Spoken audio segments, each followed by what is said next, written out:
Côte d'Ivoire réalise la première émission obligataire en francs CFA sur les marchés internationaux. Ah, le monde, tant que tu vivras beaucoup de choses. On dit le pays va mal, on dit tout va mal. La dernière fois, un jour, j'étais en train de causer avec, je ne sais pas si c'était un blanc, mais quelqu'un. Je lui ai dit que sur les marchés internationaux, la Côte d'Ivoire aujourd'hui impose ses règles.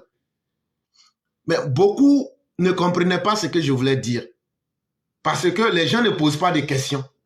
Bon, la Côte d'Ivoire vient de prouver ce que j'avais dit. C'est parce que je suis au courant de certaines choses. C'est parce que je sais certaines choses que je peux dire certaines choses, mais je ne suis pas un devin, je ne suis pas un magicien.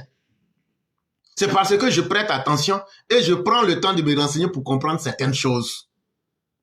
Et donc, ce que j'avais dit là, la Côte d'Ivoire vient de réaliser aujourd'hui un miracle sur les marchés financiers internationaux. Ça veut dire pour la première fois depuis qu'un pays africain existe, aller sur les marchés internationaux pour dire je suis venu prendre crédit. Mais je vais prendre crédit là d'abord en francs CFA, en monnaie locale, en émission obligataire libellée en francs CFA. Et ça a été un succès. Et donc quelqu'un qui peut faire ça, c'est lui aussi qui va dicter son taux d'intérêt.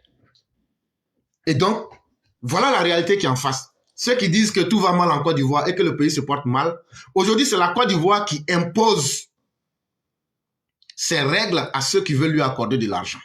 Parce que la crédibilité de la Côte d'Ivoire ne souffre d'aucun doute. La Côte d'Ivoire vient une nouvelle fois de marquer les esprits sur les marchés financiers. On dit donc, la Côte d'Ivoire vient de faire quelque chose que personne n'a fait avant elle dans le monde de la finance internationale. Le mercredi 26 mars 2025, le pays a levé avec succès la toute première émission obligataire libellée en francs CFA sur les marchés internationaux, une initiative inédite qui confirme son rôle de pionnier en matière d'innovation financière sur le continent africain. On dit que la Côte d'Ivoire est partie devant les marchés internationaux. Elle voulait prendre des prêts, mais elle a dit aux gens, ça s'est passé le mercredi 26 mars 2025. Elle a dit, on ne va pas prendre l'argent en dollars ou en euros. C'est ce que tout le monde a toujours eu l'habitude de faire. Et quand c'est comme ça, là, les intérêts, là, tu vas les payer en dollars ou bien en euros. Que nous, là, Côte d'Ivoire, là, nous, on prend ça maintenant en francs CFA. Les gens disent, mais ça, là, on n'a jamais vu ça. Ils disent, ah, c'est comme ça. Soit vous avez confiance en nous, vous mettez à respecter ce que nous disons, ou bien on n'a pas besoin de votre argent. Les gens disent, ah, mais c'est vous, on a trop confiance en vous. Donc là, voilà, vous faites ce que vous voulez. Et donc, c'est la première fois que cela existe sur le continent africain. La Côte d'Ivoire vient de démontrer une capacité que ce n'est pas forcément celui qui donne les prêts qui est toujours celui qui impose les conditions. Mais quand tu es quelqu'un qui sait où il va et quelqu'un qui a la capacité d'être crédible, voilà ce que tu peux réaliser. Tu peux imposer tes conditions. Jusqu'ici, les États africains avaient pour habitude de lever les fonds en devises fortes, notamment le dollar ou l'euro. On dit depuis que l'Afrique existe, là, tous les pays africains, c'est la première fois qu'un pays africain dise à ceux qui veulent lui accorder des prêts que voilà notre condition, on prend ça en francs CFA avec quel taux d'intérêt, que ça n'avait jamais existé. Et que ce qu'on avait l'habitude de voir, c'est toujours que les gens, quand ils vont prendre des fonds, quand ils vont faire des levées de fonds à l'international, ils prennent ça en dollars ou bien en euros. Lorsqu'ils sollicitaient les investisseurs internationaux, en proposant cette fois-ci une émission en monnaie locale, la Côte d'Ivoire bouscule les pratiques et réussit son pari. 220 milliards de francs CFA, soit environ 335 millions d'euros, ont été mobilisés à un taux de 6,875% pour une maturité de 3 ans. Et donc, à travers cela, la Côte d'Ivoire a levé 220 milliards. Ça veut dire on a pris 220 milliards de francs CFA. Pas de dollars, pas d'euros, non. Ça veut dire l'intérêt, on va payer ça en francs CFA. Ça veut dire on vient de diviser. Si on prenait ça par exemple en dollars, on vient de diviser les taux d'intérêt par 600. Quand tu prends un dollar, quand tu dois repayer le dollar là, si on dit c'est 1% tu dois payer là, ça veut dire tu vas payer sur les 1 dollar, tu vas payer un dime ou un dime, tu vas payer ça. Ça c'est un dixième du dollar. tu vas payer ça en dollars. Donc, c'est comme si c'était multiplié par 500, mais par 600. Mais quand tu prends en francs CFA, là, le taux d'intérêt, tu payes ça en francs CFA. Donc, ça veut dire on va économiser de l'argent. Et qu'est-ce qu'on a dit encore? On dit on ne va pas prendre l'argent à n'importe comment. Les 220 milliards qu'on va prendre là, on va rembourser ça sur 3 ans. Les gens disent il n'y a pas de problème, ça même, ça nous arrange. Après encore, il dit bon, je vais vous donner un taux d'intérêt de 6,875%. Les gens disent il n'y a pas de problème, ça marche. Cette opération constitue une étape majeure dans la stratégie du pays visant à approfondir le marché domestique et à asseoir son leadership au sein de l'UEMOA. Elle ouvre également une nouvelle voie pour diversifier la base d'investisseurs tout en réduisant l'exposition au risque d'échange. Mais pourquoi la Côte d'Ivoire a fait ça? La Côte d'Ivoire a fait ça pour éviter les risques qui sont liés aux fluctuations des monnaies.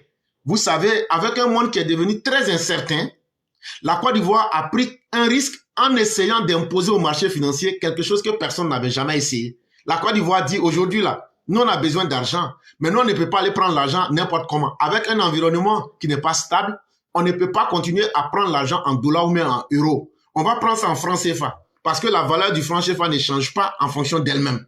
Alors que le dollar comme l'euro peut monter comme descendre. Donc maintenant là, on va éviter l'instabilité, la fluctuation de la monnaie. On va prendre quelque chose dans la monnaie locale qui est stable et on va vous rembourser sans pression. Sans pression. Parce que on ne va pas nous dire, au moment où vous prenez l'argent là, le dollar était à 500, mais aujourd'hui le dollar à 700. Quand vous prenez l'argent là, le 26 mars 2025 là, le dollar, 1 dollar faisait 500 francs. Mais aujourd'hui, 1 dollar est devenu 900. Et donc, ça fait que c'est de l'argent que nous allons économiser. Le remboursement de l'obligation se fera en euros, offrant une sécurité à la Côte d'Ivoire. Ici, innovation importante à souligner, les investisseurs assument le risque d'échange en cas d'évolution du rapport entre le franc CFA et la monnaie européenne. Et donc, ils vont rembourser ça en euros. Ça veut dire quoi? Puisque de la même manière qu'on a imposé que nous on veut ça en franc CFA, l'argent qu'on aura en franc CFA, là, cette même valeur-là, ça ne veut pas dire que le taux d'intérêt augmente. Ça veut dire, si on dit les 6,875% là, dans les 3 ans quand on va repayer là, ça veut dire le dollar, l'euro peut monter, ça peut descendre. Mais puisque c'est en franc CFA, on va payer là. Si on dit par exemple c'est 1000 francs qu'on doit payer là, ces 1000 francs là, on va convertir en euros pour leur remettre. Parce que eux là, ils n'utilisent pas aussi franc CFA dans leur pays. Est-ce que tu comprends ça? Donc là, de la même manière que nous on leur a imposé qu'on va prendre en franc CFA là, pour ne pas qu'on puisse nous matagraboliser là. C'est comme ça aussi que eux aussi, ils disent, mais vous allez nous payer en quelle monnaie? C'est là maintenant la Côte d'Ivoire dit, ah non, on va vous payer en euros. Et ils disent, il n'y a pas de problème. Mais ils disent non. Mais ça, c'est pour éviter des risques en cas d'évolution du rapport entre le franc CFA et la monnaie européenne. Ils disent, il n'y a pas de problème, puisque en Europe, eux, ils n'utilisent pas franc CFA. Donc, si par exemple, on a pris crédit de 1000 francs, qu'on doit rembourser 1200, donc là, ça sera 1200 francs CFA. On convertit en euros, ça s'arrête à ça. Et donc, il n'y aura pas pour dire, comme l'euro aujourd'hui a augmenté là, il faut que vous augmentez. Ça, c'est fini. Les fonds levés viendront alimenter le budget 2025 de l'État. L'argent qui a été pris là, ça va venir soutenir les efforts du gouvernement. Vous avez vu déjà le plan du gouvernement qui a été fait pour 2025. Donc, l'argent là va venir pour soutenir ces différents secteurs et les programmes qui ont été tracés pour 2025. Cette émission survient 24 heures après une haute opération d'envergure. Le 25 mars, la Côte d'Ivoire avait déjà levé 1,75 milliard de dollars sur les marchés internationaux, accompagné d'un refinancement de 700 millions de dollars.